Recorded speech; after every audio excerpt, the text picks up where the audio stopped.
आखिरकार मुंबई हमले का मास्टरमाइंड तहव्वुर राणा को उसके किए की सजा मिलने का रास्ता साफ हो गया। करीब 16 साल 4 महीने 15 दिन के बाद 26/11 हमले के मास्टरमाइंड पर एनआईए अगली कार्रवाई करेगी। लेकिन एक तरफ भारत को तहव्वुर राणा को भारत लाने में कूटनीतिक सफलता मिली, तो दूसरी तरफ सियासत भी चालू हो गई। एक तरफ कांग्रेस और अन्य विपक्षी दल आतंकी राणा के प्रत्यर्पण की देरी पर सवाल उठा रहे हैं, तो कांग्रेस के रवैये पर बीजेपी नेता भी करारा जवाब दे रहे हैं। कांग्रेस नेता प्रमोद तिवारी ने बीजेपी पर जमकर निशाना साधा और कहा कि सरकार को माफी मांगनी चाहिए कि आखिर तहव्वुर राणा को लाने में देरी क्यों हुई। वहीं केंद्रीय मंत्री पीयूष गोयल ने जमकर कांग्रेस पर निशाना साधते हुए कहा कि ये बीजेपी सरकार है, कसाब की तरह बिरयानी खिलाने का काम नहीं करेगी, तहव्वुर राणा का पूरा हिसाब होगा। मैं तो सिर्फ ये कहूंगा कि हेडली और ये तहव्वुर राणा की जो देरी थी ना, इसकी जवाबदेह भाजपा सरकार को है। ये घटना हुई थी 26/11/2008 में।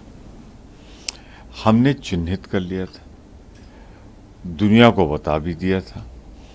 आज है 10 अप्रैल 2025, तो बीत गए 16 साल 4 महीने 15 दिन। इसमें 11 साल तो आपके हैं, भाजपा के हैं। तो 11 साल ये कहाँ गए, क्यों, क्या कर रहे थे? तो आपकी कमजोरी की वजह से वो आज़ाद घूम रहा था। जल्दी आए वो, हमने तो कसाब को जहन्नुम भेज दिया है, वो इंतजार कर रहा होगा इसको भी जल्दी से जहन्नुम भेजा जाए। कांग्रेस सरकार के समय हम जिस होटल में खड़े हैं, यहीं पर आतंकवादियों ने हमला किया था। ये होटल पे लोगों की जान गई थी, लेकिन कांग्रेस की सरकार ने कुछ किया नहीं आरोपियों के ऊपर सख्त सजा दिलाने के लिए, बल्कि जो पकड़ा गया था कसब, उसको भी बिरयानी खिलाते थे। ये मोदी जी का दृढ़ संकल्प था कि जिन लोगों ने हमारी देश पर आंख उठाई उनको सख्त से सख्त सजा मिले। और आज हर भारतवासी को गर्व है मोदी जी पर, विशेषकर हम सब मुंबई कर कृतज्ञ हैं मोदी जी के कि ऐसे लोग जिन्होंने हमारे देश के ऊपर हिंसक आक्रामक हमला किया था, उनको हम भारत के धरती पर भारत के कानून के अंतर्गत सजा देना। दरअसल साल 2008 में जब मुंबई के ताज होटल के साथ ही अन्य कई जगहों पर हमला हुआ, उस वक्त केंद्र में यूपीए सरकार थी और प्रधानमंत्री मनमोहन सिंह थे, जिन पर आरोप लगा कि मुंबई के 26/11 हमलों के बाद पाकिस्तान के खिलाफ कार्रवाई करने से उस वक्त की सरकार बच रही थी, जबकि ये जिम्मेदारी उस वक्त की सरकार की ही थी कि वो तहव्वुर राणा को अमेरिका से घसीटकर भारत की अदालत में लेकर आए और उसे फांसी की सजा दिलाए। लेकिन तब सरकार में तहव्वुर राणा के प्रत्यर्पण के लिए एक डिप्लोमेटिक नोट तक जारी नहीं हुआ था।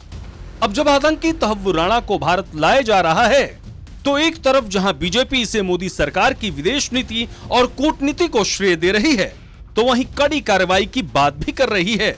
जबकि शिवसेना उद्धव गुट के सांसद संजय राउत ने कहा कि जब तक बिहार का चुनाव होगा तब तक ये देश में तहव्वुर राणा फेस्टिवल मनाएंगे। इसी पर केंद्रीय मंत्री पीयूष गोयल ने एक बार फिर करारा जवाब दिया। देखिए, संजय राउत जी के कोई बात पे तो कमेंट करने लायक भी नहीं होता है। मुझे लगता है वो तो कोई व्यक्ति कितना भी बड़ा गुनाह कर ले, अगर मुसलमान हो तो संजय राउत जी तो झुक जाते हैं उनके नीचे। शिवसेना उद्धव ठाकरे जी की पार्टी, संजय राउत जी आज कांग्रेस से ज्यादा तुष्टीकरण करते हैं। और मैं समझता हूं ये पूरा इंडी गठबंधन, कांग्रेस जिसके मुख्य आरोपी है, इनका तुष्टीकरण की राजनीति से परे उठकर कोई सकारात्मक सोच नहीं है। देशभक्ति से वो देश की चिंता नहीं करते। मोदी जी जिस प्रकार से एक तरफ नक्सलाइट को पूरी तरीके से ध्वस्त कर रहे हैं, 31 मार्च 2026 तक दशकों से जो समस्या ने देश को घेरे रखा था, हम अगले आने वाले 11 महीनों में उसको पूरी तरीके से देश से समाप्त कर दें।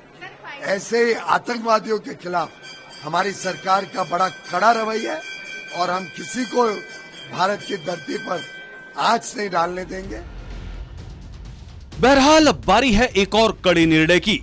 26/11 हमलों के मास्टरमाइंड तहव्वुर राणा को जेल में कसाब जैसी बिरयानी खिलाने और सुविधाएं देने की जरूरत नहीं, जरूरत है तो 26/11 का हिसाब चुकता करने की। ब्यूरो रिपोर्ट, सूर्या समाचार।